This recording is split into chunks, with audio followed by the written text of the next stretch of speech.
நீங்கள் பார்த்து கொண்டிருப்பது உங்கள் ஜாஷுவா டிவி. சகல ஜனங்களுக்கும் நற்செய்தி.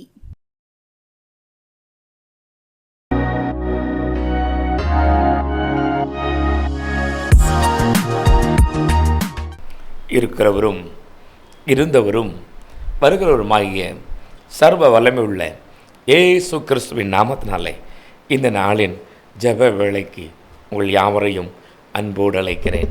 என் அன்பு கர்த்தருடைய பிள்ளைகளே, இந்த நாளில் நாம் ஜெப வேளைக்காய் காத்திருக்கிறோம். ஆமென் தானையா?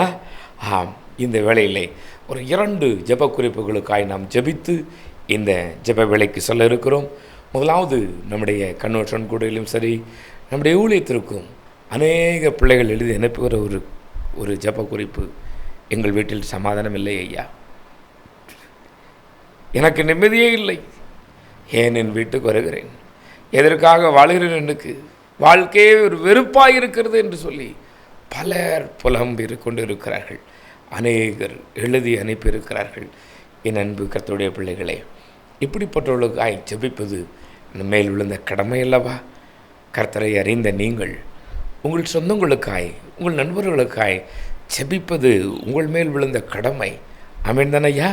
ஆமென் தானே? அவர்களுக்காய் நாம் ஜெபிப்போம். கண்களை மூடுங்களேன். சமாதானம் இல்லாத குடும்பத்துக்காய் ஜெபிப்போம். தேவன் சமாதானத்தை அந்த குடும்பத்தில் வைக்கும்படியாய் ஜெபிப்போம். அந்த கணவன் மனைவிக்குள்ள ஒரு சமாதானம் உண்டாகட்டும், தகப்பன் பிள்ளைகளுக்குள்ள ஒரு சமாதானம் உண்டாகட்டும், அண்ணன் தம்பிக்குள்ள ஒரு சமாதானம் உண்டாகட்டும், சொந்த பந்தத்துக்குள்ள ஒரு சமாதானம் உண்டாகட்டும் என்று நாம் ஜெபிப்போமா? அதிகமாய் நேசிக்கிறங்கள் பரலோக பிதாவே, இயேசு அப்பா, மனிதன் தனிமையாக இருப்பது நல்லதல்ல என்று சொல்லி ஏற்ற துணையை கொடுத்து குடும்பத்தை நீர் ஆசீர்வதிக்கிறவராய் விரும்புகிறவராய் இருக்கிறதுக்காய் உமக்கு நன்றி. தேவனே, நீர் தந்த உம்முடைய பிள்ளைகளை கண்ணோக்கி பாரும். நீர் இணைத்து வைத்திருக்கிற உம்முடைய பிள்ளைகளுடைய அன்றுவரே இருதயத்தை பாரும். அநேகருடைய இருதயத்திலே வேதனை, வருத்தம் அப்பா. வீட்டுக்கு வரும்பொழுதே ஐயோ ஏன் ஏன் என்று தங்கள் இருதயத்துக்குள்ளே புலம்புகிறார்கள். வாழ வேண்டுமா என்று சிலர் நினைத்து கொண்டிருக்கிறார்கள். ஏன் இந்த வாழ்க்கை ஒவ்வொரு நாளும் கசப்பாக இருக்கிறதே, என் கணவன் என்னை புரிந்து கொள்ளவில்லையே, என் மனைவி என்னை புரிந்து கொள்ளவில்லையே, என் தாய் என்னை புரிந்து கொள்ளவில்லையே, என் தகப்பன் என்னை புரிந்து கொள்ளவில்லையே என்று சொல்லி கலங்குகிற பிள்ளைகளை பாருங்கள் அடி. தேவனே, நீர் இவர்களை புரிந்து வைத்து ஆண்டவரே இவர்கள் மேல் திட்டங்களை வைத்திருக்கிறேன் என்பதை உம்முடைய பிள்ளைகள் அறிந்து கொள்ளட்டும். என் அன்பு கர்த்தருடைய பிள்ளையே, உன் கணவன் உன்னை புரிந்தானோ இல்லையோ, உன் தகப்பன் உன்னை புரிந்தானோ இல்லையோ, தேவன் உன்னை நன்கு புரிந்து வைத்தவராய் உன்மேல் திட்டங்களை வைத்திருக்கிறார். உன்மேல் ஆசீர்வாதமான திட்டங்களை வைத்திருக்கிறார். நீ அநேகருக்கு ஆசீர்வாதத்தை கொடுக்கும் பாத்திரமாய் மாற்ற தேவன் விரும்புகிறார். அவரிடத்தில் அப்பா, நீர் என்னோடு இருக்கிறதுக்காக நமக்கு நன்றி என்று சொல்லுங்களேன். என் ஆண்டவர் சொல்வார், தாய் மறந்தாலும் நான் உன்னை மறப்பதில்லை என்று சொல்லி நீ இன்றைக்கு புலம்புகிறாய். நான் செய்த நன்மையை என் சகோதரன் மறந்து விட்டான், என் தாய் என்னை மறந்து விட்டாள், என் அண்ணன் மறந்து விட்டான், என்னுடைய மனைவியை மறந்து விட்டாள் என்று சொல்லி புலம்பிக் கொண்டு இருக்கிறாயே. தேவாதி தேவன் உங்களை ஆசீர்வதிக்க நினைவாயிருக்கிறார். அவர் ஆசீர்வதிப்பார். கர்த்தாவே, இந்த நாளிலிருந்து இந்த வீட்டில் இருக்கிற துக்கங்கள் மாறி சமாதானம் உண்டாகட்டும். நான் உம்முடைய அடிமைகிற அதிகாரத்தோடு கர்த்தாவே, இந்த நிகழ்ச்சியை பார்க்கிற இந்த வீட்டுக்காக நான் ஜெபிக்கிறேனப்பா, இந்த பிள்ளைக்காக நான் ஜெபிக்கிறேன் கர்த்தாவே, என் சகோதரனுக்காய் சகோதரிக்காக நான் ஜெபிக்கிறேனப்பா, இந்த வீட்டுக்கு சமாதானம் உண்டாகட்டும். அன்று சகை வீட்டுக்கு போய் சொன்னீரே, இந்த வீட்டுக்கு இன்றைக்கு சமாதானம் உண்டாகட்டும் என்று. ஆமென். அதே போல இவர்களுக்கும் சொல்லுங்க ஆண்டவரே, இந்த வீட்டுக்கு சமாதானம் உண்டாகட்டும். நசரேயனாகிய இயேசு கிறிஸ்துவின் நாமத்தினாலே நான் உம்முடைய அடிமை அதிகாரத்தோடு சாபங்கள் நீங்கி சமாதானம் இன்றிலிருந்து தொடர வேண்டும் என்று ஜெபிக்கிறேன். ஜெபங்கேளும் நல்ல பிதாவே. ஆமேன், ஆமேன், ஆமேன். அடுத்தபடியாக நம்முடைய கொடுகைகளையும் நம்முடைய ஊழியத்திற்கு அனுப்பின ஒரு அதிகமான ஜெப குறிப்பு, கடன். எதை செய்தாலும் நஷ்டமாக இருக்கிறது ஐயா. என்ன வேலை செய்தால் நஷ்டமாக இருக்கிறது. ஏன் இந்த கடன், எதற்காக இந்த கடனை எனக்கு தெரியவில்லை, இன்னும் கடன் மேல் கடனாய் வந்து கொண்டே இருக்கிறது என்று அநேகர் புலம்புகிறார்கள். சொல்லுவார்கள், ஒரு நாள் ஒரு சகோதரி கூட்டம் முடிந்ததும் என்னிடத்தில் சொன்ன ஒரு காரியம், வெகு நேரமாய் காத்திருக்கிறார்.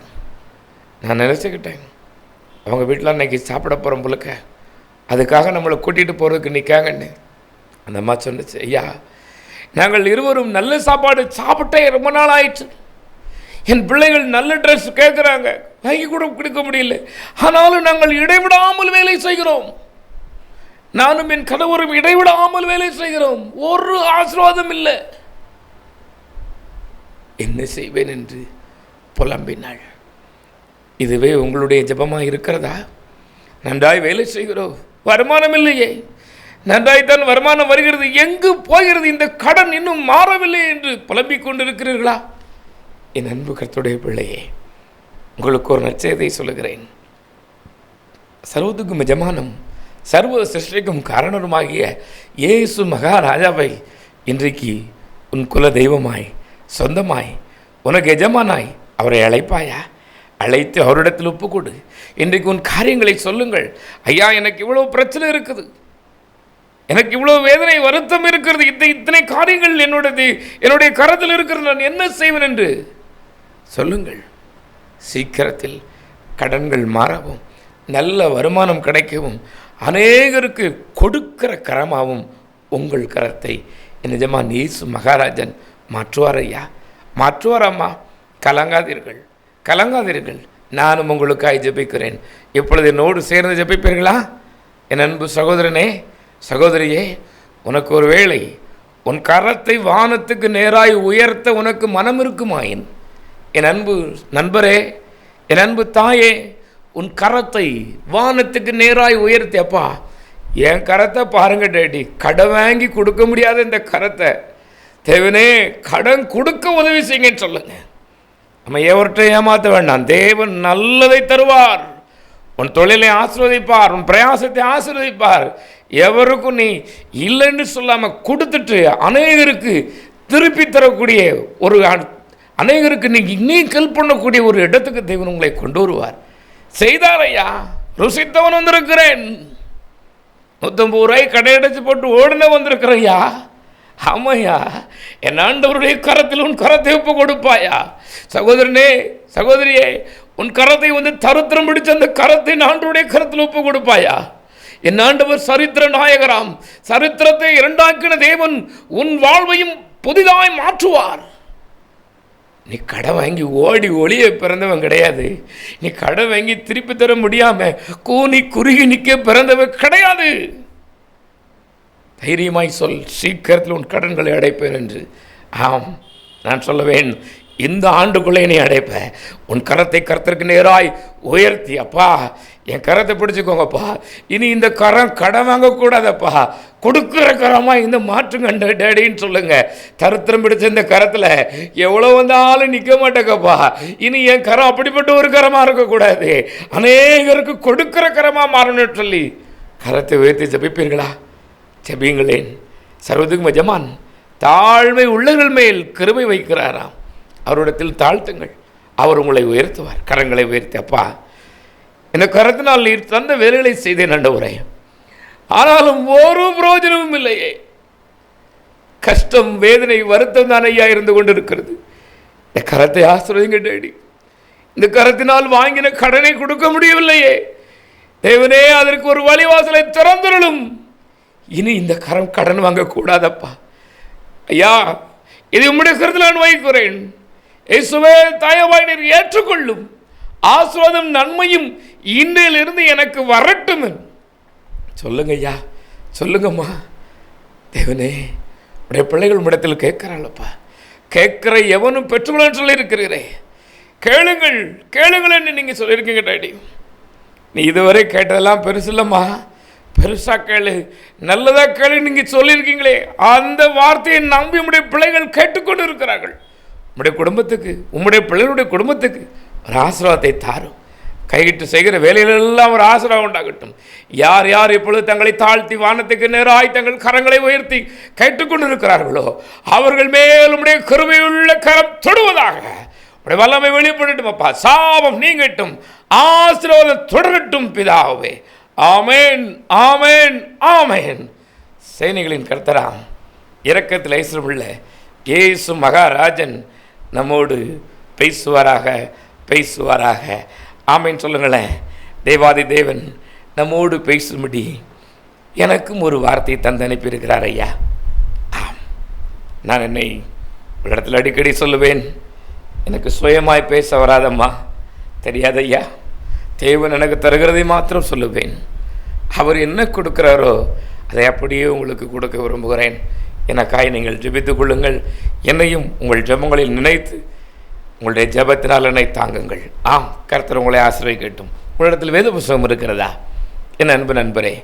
அதிலே சங்கீதங்களின் புஸ்தகம் 9ஆம் அதிகாரத்தை எடுங்களேன்.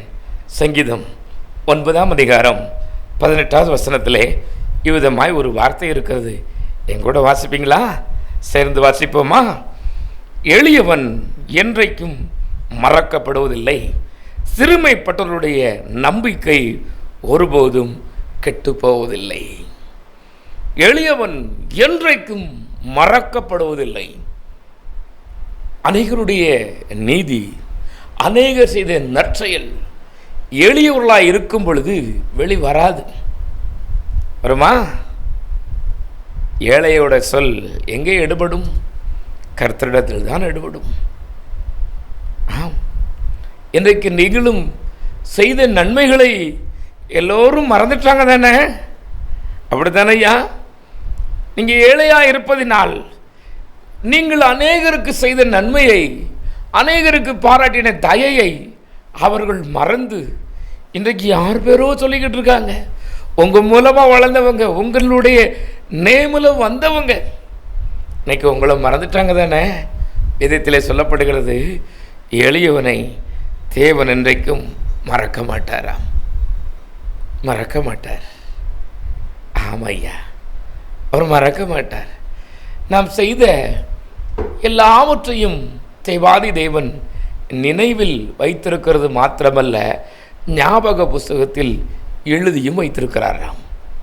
மல்கியா 3:16 சொல்கிறது, நாம் என்னென்ன பேசுகிறோம், என்ன செய்கிறோம் என்பதை அவருடைய ஞாபக புஸ்தகத்தில் எழுதி வைத்துக் கொண்டிருக்கிறார்.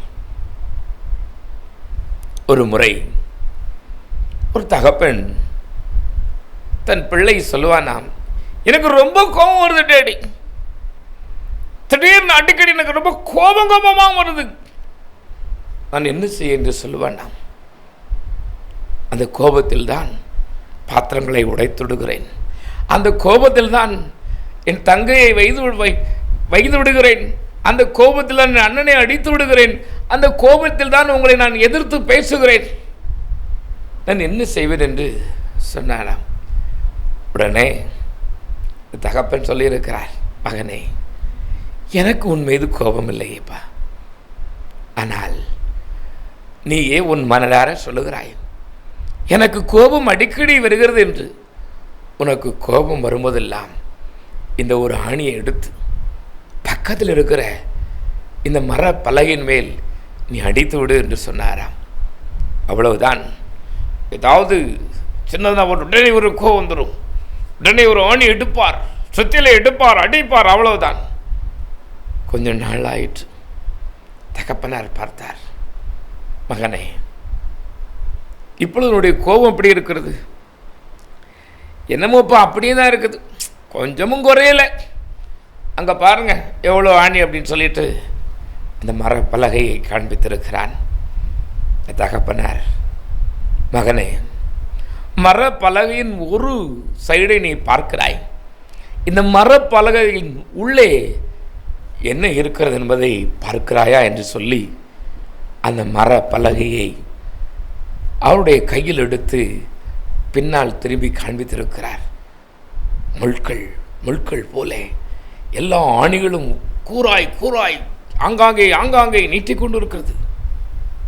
அப்பொழுது கேட்டிருக்கிறார், மகனே, நீ முன்னால் பார்க்கும் பொழுது ஆணி அடித்தது ஒரு வரிசை போல உனக்கு தெரிந்தது, ஒரு வெளி நன்றாய் தெரிந்திருக்கலாம்.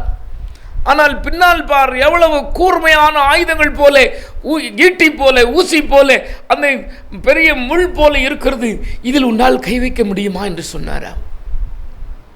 அப்பந்தான் பார்த்தானா, ஓ, பின்னால் இவ்வளவு அசிங்கமா இருக்கிறதா, சகிக்க கூடாமல் இருக்கிறதே என்று சொன்னானாம். அப்பொழுதுதான் சொன்னாராம், உன் கோபத்தினால் வந்த காயங்கள் இது, உன் கோபம் எல்லாவற்றையும் இது வாங்கிவிட்டது, இது இன்றைக்கு கூர்மையாய் அடுத்தவர்களை காயப்படுத்தக்கூடிய அளவுக்கு இருக்கிறது என்று சொன்னாராம். என் அன்பு நண்பரே, உன் வாயின் வார்த்தைகளும் உன் எண்ணங்களும் இந்த வேத புஸ்தகத்தின்படி ஞாபக புஸ்தகத்தில் எழுதி வைத்திருக்கிறது.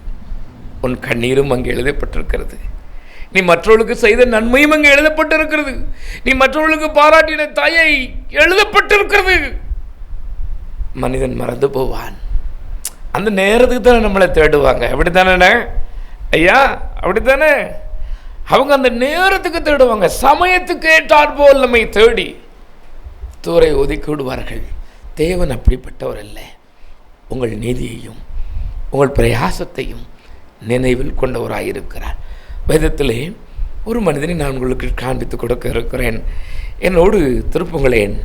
ஆதியாகமம் புஸ்தகம் 40ஆம் அதிகாரம் 5ஆம் வசனத்திலே ஒரு வசனம் இருக்கிறது.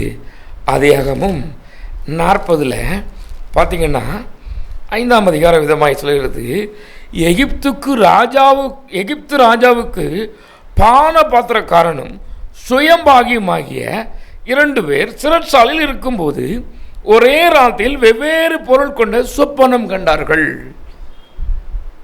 இங்கே யோசேப்பு என்கிற ஒரு, நான் சொல்லுவேன், நீதிமான், கர்த்தரை தேடின கர்த்தருடைய பிள்ளை துன்பத்துக்குள்ளாய் வருகிறான். எதனால்? தான் கண்ட சொப்பனத்தை சொன்னதினால். சிறுமையாக்கப்பட்டு விற்கப்பட்டு அப்படியே மாறி மாறி இப்பொழுது சிறைச்சாலைக்கு போயாச்சு. சிறைச்சாலைக்காரனுடைய கண்களில் தயவு கிடைத்ததினாலே சிறைச்சாலைக்காரன் அவரை பார்த்து இவன் நீதிமான், இவன் நியாயப்படி தண்டிக்கப்படக்கூடிய ஆள் இல்லை என்று சொல்லி அவனுடைய பொறுப்பிலே சிறைச்சாலையை ஒப்புவித்திருந்தான். அங்கே 2 பேர் ராஜாவின் பிரதிநிதிகள். நான் உங்களுக்கு சொல்லுது என்ன, ஃபார் எக்ஸாம்பிள், இது தவறா சரியான தெரியாது, 2 அமைச்சர்கள் வச்சுக்கிடுவோமே. 2 அமைச்சர்கள் உள்ளே இருக்கிறார்கள். அதில் ஒரு அமைச்சர் சொல்கிறார், அதில் அங்கே பாருங்களேன், அதற்கு அவர்கள் சொப்பனம் கண்டோம், அதற்கு அர்த்தம் சொல்வது ஒருவன் இல்லை என்றார்கள். அதற்கு யோசேப்பு, சொப்பனத்தையும் அர்த்தத்தையும் சொல்வது தேவனுக்குரியது, அவர்களை என்னிடத்தில் சொல்லுங்கள் என்றான். அப்பொழுது பானபாத்திரக்காரன் தலைவன் யோசேப்பை நோக்கி, என் சொப்பனத்திலே ஒரு திராட்சை செடி எனக்கு முன்பாக இருக்க கண்டேன். அந்த செடியிலே 3 கொடிகள் இருந்தது. அது துளிர்க்கிறதா இருந்தது. அதில் பூக்கள் பூத்திருந்தது. அதன் கொலைகள் பழுத்த பழமாய் இருந்தது. அது பார்வோனுடைய பாத்திரம் என் கையில் இருந்தது. நான் அந்த பழங்களை பறித்து அவைகளை பார்வோனுக்காக கொண்டு சென்றேன் சொல்லுகிறார். சொல்லுதார், இன்னும் பயப்படாதப்பா, இன்னும் 3 நாளையில் என்ன செஞ்சிருவேன், நீ மறுபடியும் போயிடுவேன், நீ மறுபடியும் நீ செய்த அதே வேலைக்கு நீ போயிடுவே அப்படிங்கிறார். இவருக்கு உடனே சந்தோஷமாயிற்று. பரவாயில்லையே. இன்னொரு ஆள் சொல்றார், நானும் ஒரு சொப்பனம் கண்டேன். என்ன சொப்பனம்? அதுக்கு பாருங்களேன், அதில் அவர் பாருங்களேன், கைகளை கொடுத்தேன் என்றான், சொப்பனத்தை சொன்னான். அதற்கு யோசிப்பு, அந்த 3 கொடிகளும் 3 நாளாம். அதை பாருங்கள், எவருடைய தேசத்திலிருந்து, இதன் அர்த்தம் நீ வாழ்வடைந்திருக்கும் போது நீ நினைத்து என் மேல் தயவுகொள். அதுக்கப்புறம் பார்த்தீங்கன்னா அந்த 2வது உள்ள சொப்பனங்களை சொன்னார், இன்னும் 3 நாளைக்குள்ளே பார்வோன் தலையை உயர்த்தி உன்னை மரத்திலே தூக்கி போடுவார் என்று சொன்னார். அங்கே பாருங்க, அவங்க சொல்லதான் அந்த முதல் சொப்பனம் சொல்ல நல்லா இருக்கு அப்படிங்க. இவர் உடனே நானும் ஒரு சொப்பனம் சொல்லுதாரு. சுயமாக தலைவன் கண்டு யோசேப்பை நோக்கி, நானும் ஒரு சொப்பனத்தில் 3 வெள்ளை கூடைகள் என் தலையின் மேல் இருக்க கண்டேன். கூடையின் மேலே பார்வோனுக்காக சமைக்கப்பட்ட சகலவித பலகாரங்களும் கொஞ்சம் கொஞ்சம் இருந்தது. என் தலையின் மேல் கூடையில் இருந்தவைகளை பறவைகள் வந்து பச்சித்தது என்றார். அதற்கு யோசேப்பு, அந்த 3 கூடைகளும் 3 நாளாம். 3 நாளில் நீ செத்துருவன்னாரு. ஒரு ஆளை 3 நாளில் உனக்கு பதவி உயிர் கிடைக்க போதுன்னாரு. பதவி உயிர் கிடைக்கும்ட்டு சொன்னார். நான் நியாயம் இல்லாமல் தண்டிக்கப்பட்டிருக்கேன்ப்பா. நான் நியாயப்படிங்க வரக்கூடிய ஆள் இல்லை. நீ என்னுடைய நியாயத்தை நீ வாழ்ந்திருக்கும் போது சொல்ல என்று சொன்னார். இவர் செய்த காரியம் மறக்கப்பட்டு போனது. நான் முதலே சொன்னது போல ஏழையின் நியாயம் மறக்கப்பட்டு போனது. இவரே அடிமை போல இருக்கிறார். இவருடைய வார்த்தை எங்கே ஈடுபடும்? ஆனால் ஒரு நாள் ஞாபகம் வருகிறது. ஒரு நாள் ஞாபகம் வருது பாருங்களேன்.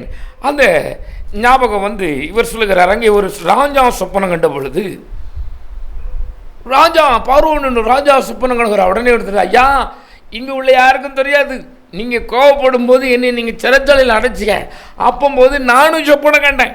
நான் சொப்பனம் கண்டதை சொன்னதை பார்த்து இன்னொருத்தன் சொன்னான். அவன் இங்கே 2 பேர்த்துக்கும் சொன்னாயா, 3 நாளையில் நீ உயர்ந்திருப்ப, 3 நாளையில் இன்னொருத்தன் செத்துருவான்னு சொன்னான். அதே போல் நடந்தது. இப்போ அவன் நம்ம சிறைச்சாலையில் இருக்கான்னு சொன்னான். என்றைக்கும் மறக்கப்பட்டு போகாது. ஆமென் தானே? நீ செய்த நீதி எல்லா நாளும் மறக்கப்பட்டு போகாது, எல்லா இடத்திலும் மறக்கப்பட முடியாது. யோசேப்பு சரியான நேரத்தில் அந்த தேசத்துக்கு ராஜா போல ஆனான். மறைத்து வைக்க முடியவில்லை. யோசேப்பின் தரிசனத்தை, யோசேப்பு செய்த நியாயத்தை, நீதியை மறைக்க முடியவில்லை. எத்தனை நாள் மறைப்பாங்க ஐயா? நீங்கள் செய்த நன்மை எத்தனை நாள் மறைப்பாங்க? நீங்கள் அவர்களுக்காய் நன்மை செய்தீர்கள், அவர்கள் உங்களுக்கு தீமை செய்து கொண்டு இருக்கிறார்கள். இது எத்தனை நாள் மற்றவர்களுக்கு தெரியாமல் அவங்க பார்த்துக்கிடுவாங்க? ஒரு நாள் தெரியும். அன்றைக்கு நீ உயர்ந்திருப்பாய். நான் சொல்லுவேன், அந்த நாள் வெகு தொலைவில் அல்ல, வெகு அருகில் இருக்கிறது. நீங்கள் செய்த நன்மைக்கு தக்கதாய், நான் சொல்லுவேன், தக்கதாய் மாத்திரமல்ல, அதற்கு மேலான ஆசீர்வாதத்தை நீங்கள் பெறுவீர்கள். அன்றைக்கு அந்த யோசேப்பு சரியான நேரத்தில் உயர்த்தப்பட்டான் ஐயா, சரியான நேரத்தில் உயர்த்தப்பட்டார் ஐயா. அதே போல இன்னொரு மனிதர் இருக்கிறார். அவருடைய பெயர் மொர்தெகாய். எஸ்தரின் புஸ்தகம் 6ஆம் அதிகாரம் 1ஆம் வசனத்திலே பார்க்கும் பொழுது, இந்த மொர்தெகாய் ராஜாவுக்கு விரோதமாய் 2 பேர் எழும்பி ராஜாவை கொலை செய்ய விரும்பும் போது இதை போய் ராஜாவிடத்தில் சொல்கிறார். ராஜாவே, உமக்கு விரோதமாய் இவர்கள் எழும்பி உம்மை கொலை செய்ய இருக்கிறார்கள் என்று சொல்லையும் ராஜா பார்த்தார். சொன்னது யாரு? சாதாரண சிப்பாய் போல. ஆமாம், அவர் போர் சேவகன், அவ்வளோதான். இவர் அமைச்சர் கிடையாது, எதுவும் கிடையாது, போர் சேவகன். இந்த போர் சேவகன் சொன்னது எடுபடலை, என்னன்னு பார்க்கல. ஆனால் இதையெல்லாம் தேவன் ஞாபகத்தில் வைத்திருந்தார் ஐயா, தேவன் ஞாபகத்திலே வைத்திருந்தார். நாள் ஒன்று வந்தது. ஒரு குரூப் இவருடைய இனத்தை அழிக்க நினைக்கும் போது தேவன் ஞாபகப்படுத்தினார். யாரை கொண்டு அழிக்க நினைத்தார்களோ அவரை கொண்டே இவரை ராஜா போல தேவன் மாற்றினார். அல்லேலூயா! உன்னுடைய நியாயம் மறக்கப்பட்டு போவதில்லை. நீ என்றைக்கும் இப்படி இருக்க போகிறதில்லை ஐயா. உன் பிள்ளை என்றைக்கும் இந்த தரித்திரத்தில் இருக்க போகிறதில்லை. எஸ்தர் 6:2 சொல்லுது, அவர் ராஜ வஸ்திரம் தரித்தவனாய் மெல்லிய வஸ்திரம் தரித்து ராஜாவுக்கு அடுத்தபடியாக உட்கார்ந்துருந்தான். அதுவரைக்கும் கவனிக்கப்படாத ஆள். நான் நினைக்கிறேன் ஒரு 7-8 வருஷமாக கவனிக்கப்படாத ஆள். நியாயமான ப்ரமோஷன் உங்களுக்கு வராமல் இருக்குதா? நியாயமான உங்களுடைய பதவி உயர்வு சில வஞ்சக மனிதர்களால் தடைபட்டு இருக்கிறதோ? பயப்படாதங்க ஐயா, பயப்படாதங்கம்மா. எத்தனை நாளைக்கு தடை செய்யப்பான்? நான் சொல்லுவேன், நீங்கள் விரும்பின இடத்துக்கு, நீங்கள் விரும்பின மாதிரி தேவன் சீக்கிரத்தில் உங்களுக்கு நியாயம் செய்வார். அல்லேலூயா! சத்தமாக சொல்லுங்களேன். தேவன் நம்மோடு இருக்கிறார். அவரிடத்தில் நம்முடைய நீதியை மறைக்க ஒருவராலும் கூடாது. ஆமீன் சொல்லுங்களேன். நம்முடைய நீதியை மறைக்க ஒருவராலும் கூடாது. யோசேப்பை வெளியே வராதபடிக்கு இந்த சிறைச்சாலைக்காரன் காத்து கொண்டான். யோசேப்பை வெளியே விடாதபடிக்கு அந்த பெரிய பணக்காரர் அடைத்து பாதுகாத்து கொண்டார். அவருடைய நீதியை தடுக்க முடியவில்லை. மொர்தெகாயும் அப்படித்தான். ஆமான் அவர் செய்த நன்மையை வெளிவராதபடி படித்து கொண்டான். ஆனால் அவன் செய்த நீதியை தடை செய்ய முடியவில்லை. உன் நீதி கர்த்தர் எண்ணிக்கொண்டிருக்கிறார். நீதிமான்களின் ஜெபம் மிகுந்த விலனுள்ளது, ஊக்கமானது. இன்றைக்கு நீ நீதிமான், நீ பரிசுத்தவாட்டி. ஆம், இயேசு கிறிஸ்துவின் இரத்தத்தினால் கழுவப்பட்ட உங்களைத்தான் தேவன் சொல்லுகிறார். உன் நீதி மறக்கப்பட்டு போவாது. நீ எல்லா நாளும் இப்படி இருப்பதில்லை. தேவன் ஆசீர்வாதத்தின் ஊற்றுக்கண்களாய் உங்கள் பிள்ளைகளை மாற்றுவார். நீ ஆசீர்வாதமான நன்மையான யோசேப்பை போல கனிதரும் தாழ்ச்சை கொடியாக இருப்பாய். அநேகர் உன்னிடத்தில் வந்து நான் சொல்வேன், சம்பளம் பெற்று செல்வார்கள். அம்மா, பயப்படாதீங்கள். இதை என் ஆண்டவர் எனக்கு சொன்ன வார்த்தை சொல்லுகிறேன். நீ கண்ணீரோடு இருக்கிறாய். எனக்கு நடக்குமா? நானும் இப்படித்தான் செய்தேன். எனக்கு நீதி செய்து ஏழையாகிவிட்டேன் என்று சொல்கிறாயா? பயப்படாதே. அற்பகாலம், கொஞ்ச நாள். அதுக்கப்புறம் என்றைக்கும் நீதிமான் தான். ஆமென் தானையா? இந்த வீண் பலி எத்தனை நாள் உன்னிடத்தில் இருக்கும்? சீக்கிரத்தில் வெளிவரும். இந்த வீண் பலி உன்னை ஒன்றும் செய்ய முடியாது. நீ பயந்து விடாதே. இந்த வீண் பலி உனக்கு விரோதமாய் சம்மந்தமில்லாமல் சொன்ன அந்த வார்த்தைகள் ஒன்றும் பலிப்பதில்லை. தேவன் உன்னோடு இருக்கிறார். கண்களை மூடி, அப்பா எனக்கும் இரக்கம் செய்யுங்க, என்னுடைய நியாயத்தையும் பாருங்கப்பா, நான் உமக்கு விரோதமாய் நீதிக்கேடு செய்யாதிருந்தும் கெட்ட பேரோடு இருக்கிறேனே ஐயா, நான் செய்யவே இல்லை. இன்றைக்கு அநேகர் புலம்புவார்கள், அநேக என் அன்பு சகோதரிகள் புலம்புகிற ஒரு வார்த்தை உண்டு, என் கணவன் என்னை சந்தேகிக்கிறானே, என் மனைவி என்னை சந்தேகிக்கிறாளே, ஐயோ என் குடும்பத்துக்கு நான் எவ்வளவு நன்மை செய்தேன், ஆனால் என் குடும்பத்தார் என்னை வெறுக்கிறார்களே, நான் என்ன செய்வேன் என்று புலம்புகிறாயா? என் அன்பு சகோதரனே சகோதரியே, நீ செய்த நீதியை, நீ செய்த நன்மையை தேவன் நினைவில் வைத்து கொண்டு தான் இருக்கிறார். சரியான நேரத்தில் காண்பிப்பார், சரியான நேரத்தில் காண்பிப்பார். அன்றைக்கு மொர்தெகாயை ஒருவேளை பாராட்டி இருந்தால் அன்றைக்கு ஒரு நபருக்கு முன்பதாக பாராட்டி அனுப்பியிருப்பார்கள். அவனை பாராட்டாமல் விட்டதன் காரணம் தேவன் அவனை உயர்ந்து சுற்ற கொண்டார். யோசேப்பையும் அப்படித்தான்.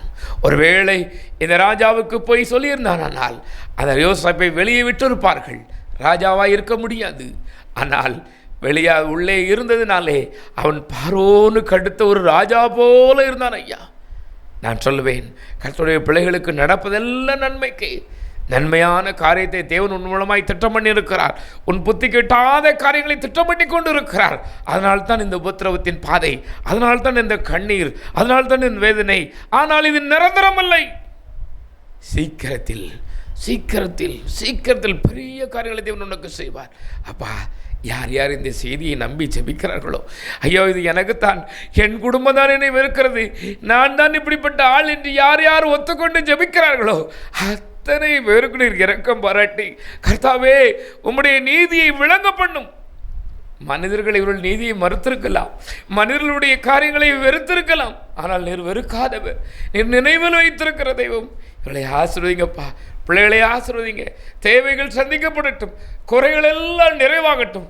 நசரேயனாகிய இயேசு கிறிஸ்துவின் கல்வாரி இரத்தத்தை விசுவாசத்தினாலே யார் யார் பார்க்கிறார்களோ அத்தனை பேர் மேல் வைக்கிறனப்பா. ஒரு புது சமாதானம், புது சந்தோஷம், புது கிருபை நம்முடைய பிள்ளைகளை மூடிக்கொள்ளட்டும். பிதா, குமாரன், பரிசுத்தாவின் பேரால் ஜெபிக்கிறேன், ஜெபங்களும் நல்ல பிதாவே. ஆமேன், ஆமேன், ஆமேன்.